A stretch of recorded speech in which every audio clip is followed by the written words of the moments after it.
भीमराव रामजी आंबेडकर भारतीय कायदेतज्ञ, राजकारणी, स्वातंत्र्योत्तर काळातील भारताच्या राज्यघटनेचे शिल्पकार, बोधिसत्व, महामानव, भारतरत्न डॉक्टर बाबासाहेब आंबेडकर यांचा जन्म झाला तो मध्य प्रदेशच्या महू गावामध्ये. महार कुटुंबातील रामजी आणि भीमाई यांच्या कुटुंबात 1891 साली 14 एप्रिल रोजी भीमबाळ जन्माला आला. पण या कुटुंबाचं मूळ गाव रत्नागिरी जिल्ह्यातील आंबवडे. या भीमबाळाचं प्राथमिक शिक्षण साताऱ्याच्या कॅम्प स्कूलमध्ये झालं. अस्पृश्य वर्गातील मुलगा म्हणून याला नेहमीच शिक्षणासाठी बाजूला बसवलं जाई. 1898 साली यांचं कुटुंब मुंबईत स्थायिक झालं.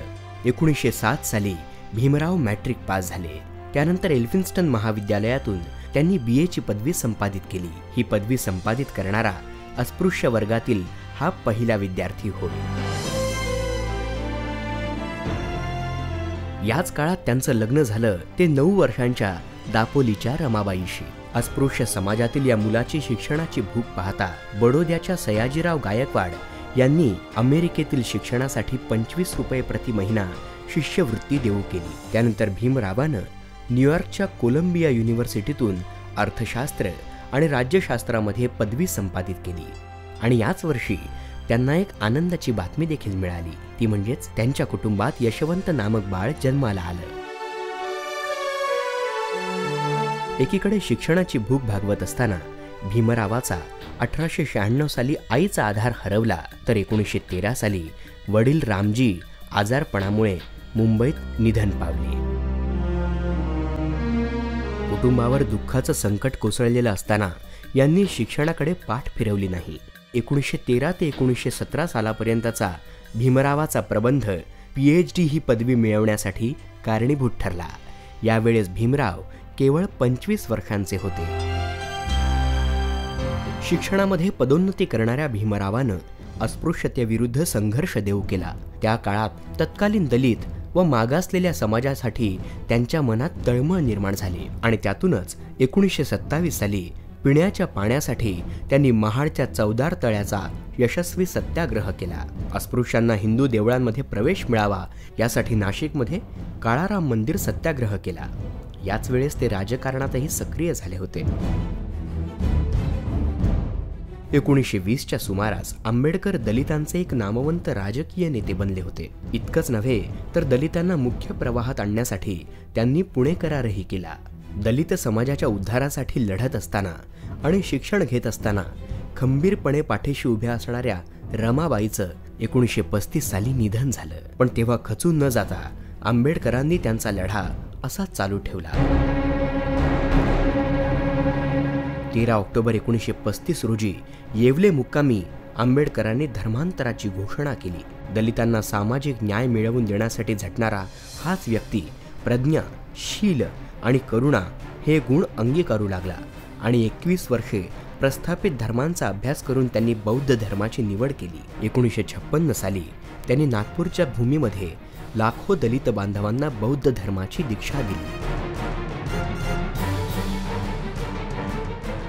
अस्पृश्य समाजाला न्याय मिळावा यासोबतच त्या समाजानं शिकावं यासाठी भीमराव कायम झटत होते. शिक्षण हे वाघिणीचे दूध आहे आणि जो हे पितो तो कधीही गुरगुरल्याशिवाय राहत नाही असं म्हणणाऱ्या आंबेडकरांनी पीपल्स एज्युकेशन सोसायटीची स्थापना करून मुंबईत सिद्धार्थ कॉलेज तर औरंगाबादला मिलिंद महाविद्यालयाची स्थापना केली. या काळात एकीकडे स्वातंत्र्याचा लढा सुरू होता तर दुसरीकडे भारतीय संविधान करण्याचं काम सुरू झालं होतं. संविधान निर्माण करण्याचं ऐतिहासिक काम भीमराव रामजी आंबेडकरांनी केलं ही भारतीयांसाठी अभिमानास्पद बाब आहे. बाबासाहेब आंबेडकरांना 1952 साली कोलंबिया युनिव्हर्सिटीनं डॉक्टर ऑफ लॉज ही पदवी संपादित केली आणि तेव्हापासून डॉक्टर बाबासाहेब आंबेडकर या नावानं त्यांना अवघं जग ओळखू लागलं. बाबासाहेबांचे विचार लोकांपर्यंत पोहोचवण्यासाठी त्या काळच्या अनेक शाहिरांनी जनजागृती केली. माझ्या 10 भाषणांसमोर शाहिरांचं एक गाणं आहे असं म्हणून बाबासाहेबांनी या शाहिरांचा गौरवही केला.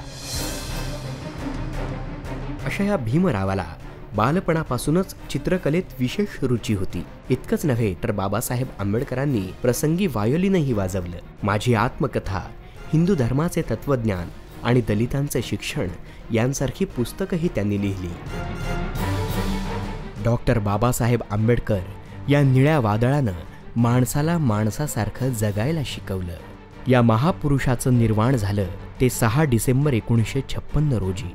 तेव्हा अवघा बहुजन समाज आक्रोश करून रडू लागला, कारण तेव्हा दलित समाजाचा कैवारी हरपला होता.